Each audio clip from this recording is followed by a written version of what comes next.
ধর্ষণ কার্য বন্ধ হব লাগিবই আমাক অধিকার লাগিবই হেমন্ত বিশ্ব শর্মার কাম নাই Hemanta Biswa Sarma we want justice we want justice we want justice Hemanta Biswa Sarma মুর্দাবাদ সোণাৰীত অসম চাহ জনজাতি মহিলা সমিতি আটুৱা চৰাইদেউ জিলা সমিতিৰ উদ্যোগত অসম চাহ জনজাতি ছাত্ৰ সন্থা চৰাইদেউ জিলাৰ সহযোগত ধৰ্ণা। কোকৰাঝাৰ জিলাৰ দুগৰাকী চাহ জনগোষ্ঠীয় যুৱতীৰ হত্যাকাণ্ডৰ উচিত তদন্ত আৰু ন্যায়ৰ দাবী তথা মহিলা সুৰক্ষাৰ দাবীত এই ধৰ্ণা কাৰ্যসূচী।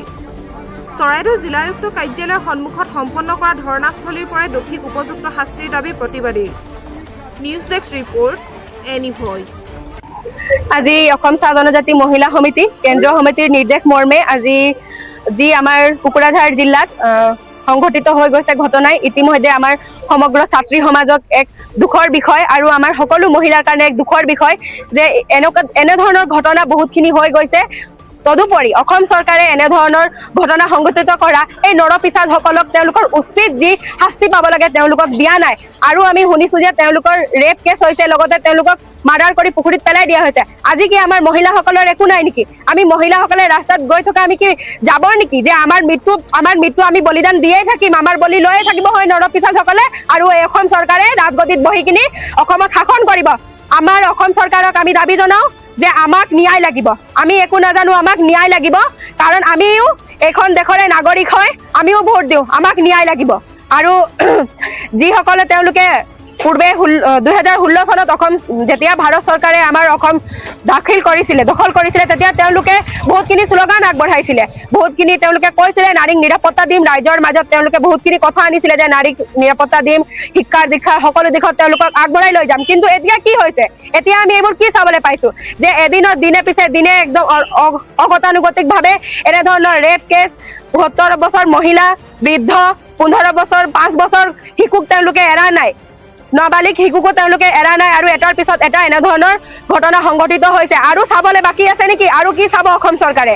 মই তেওঁলোকক আমাৰ অসম চাহ জনজাতি মহিলা সমিতিৰ তৰফৰ পৰা তেওঁক ধিক্কাৰ জনাইছোঁ, এখন মঞ্চৰ পৰাই তেওঁক গৰিহণা জনাইছোঁ। আমাক ন্যায় লাগিব, ন্যায় নহ'লে আমি কিন্তু অনাগত দিনত ৰাজপথত ওলাই আহি বৃহৎ আন্দোলন কৰিবলৈ কেতিয়াও থমকি নৰওঁ আৰু যি ইয়াৰ ফলাফল হ'ব অসম চৰকাৰক ভুগিব লাগিব। আটুৱা জিন্দাবাদ। হয়, আজি অসম চাহ জনজাতি মহিলা সমিতিৰ উদ্যোগত চৰাইদেউ জিলা সমিতিৰ উদ্যোগত আৰু অসম চাহ ছাত্ৰ সন্থা চৰাইদেউ জিলা সমিতিৰ সহযোগত আজি কোকৰাঝাৰ যি ঘটনাক লৈ পিনে সমগ্ৰ অসমতে চাহ জনজাতি মহিলা সমিতিৰ জিলা উপায়ুক্ত কাৰ্যালয়ত ধৰ্ণা কাৰ্যসূচী ৰূপায়ণ কৰিছে আৰু আজি চৰাইদেউ জিলা সমিতিও কাৰ্যসূচী ৰূপায়ণ কৰিছে। আৰু আমাৰ এটা স্পষ্ট কথা যে যিগৰাকী ছাত্ৰীসকলক যে ধৰ্ষণ কৰি পিনে যি হত্যা কৰিলে, এই ক্ষেত্ৰত আমি অসম স্বাধীন ছাত্ৰ সন্থা তথা চাহ জনজাতি মহিলা সমিতিয়ে ইয়াত দাবী জনাইছোঁ যে অসম চৰকাৰে সেই নৰপিশাচসকলক ফাঁচি দিয়াৰ তেখেতসকলক মৃত্যুদণ্ড দিয়াৰ ব্যৱস্থা কৰক। কিন্তু আমি দেখিছোঁ প্ৰশাসনৰ এনেকুৱা সুৰংঘা নীতিৰ কাৰণে তেখেতসকলৰ হয়তো সেই যি ধৰ্ষণ কৰাৰ কাণ্ডটোক তেখেতসকলে এক আত্মহত্যাৰ পৰিচয় দিবৰ কাৰণে তেখেতসকলে যি ব্যৱস্থা কৰিছে তাক আমি কিন্তু অসম স্বাধীন ছাত্ৰ সন্থাই তীব্ৰ ভাষাৰে গৰিহণা দিছোঁ। আৰু এটা কথা স্পষ্ট যে চাহ জনজাতি ছাত্ৰ ছাত্ৰীসকলক নিৰাপত্তা দিব নোৱাৰা চৰকাৰখনকো আমি আজি এই আন্দোলনৰ যোগেদি তেখেতসকলক আমি এটা কথা স্পষ্ট কৰিব বিচাৰিছোঁ যে জনগোষ্ঠীটোক নিৰাপত্তা দিব নোৱাৰা এই চৰকাৰখনৰ কোনো কাম নাই। এই কথা আমি আজি চৰাইদেউ জিলাৰ পৰা আমি আহ্বান জনাব বিচাৰিছোঁ।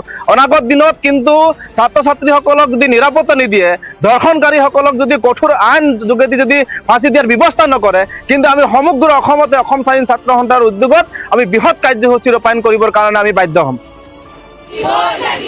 ধৰ্ষণ কাৰ্য বন্ধ হব লাগিবই আমাক অধিকাৰ লাগিবই হেমন্ত বিশ্ব শৰ্মাৰ কাম নাই Hemanta Biswa Sarma we want justice we want justice we want justice Hemanta Biswa Sarma মুৰ্দাবাদ হেমন্ত বিশ্ব শৰ্মা মুৰ্দাবাদ চাহ জনজাতি ছাত্ৰ ছাত্ৰীক নিৰাপত্তা দিব নোৱাৰা এখন চৰকাৰৰ কাম নাই চাহ জনজাতি ছাত্ৰ ছাত্ৰীক নিৰাপত্তা দিব নোৱাৰা এখন চৰকাৰৰ কাম নাই চাহ জনজাতি ছাত্ৰ ছাত্ৰীক নিৰাপত্তা দিব নোৱাৰা এখন চৰকাৰৰ কাম নাই চৰকাৰ মুৰ্দাবাদ চৰকাৰ কাম নাই চৰকাৰ মুৰ্দাবাদ চৰকাৰ মুৰ্দাবাদ মুর্দাবাদ অসম সরকার মুর্দাবাদ হিমন্ত বিশ্ব শর্মা মুর্দাবাদ অমিত শাহ মুর্দাবাদ অমিত শাহর কাম নাই অমিত শাহর কাম নাই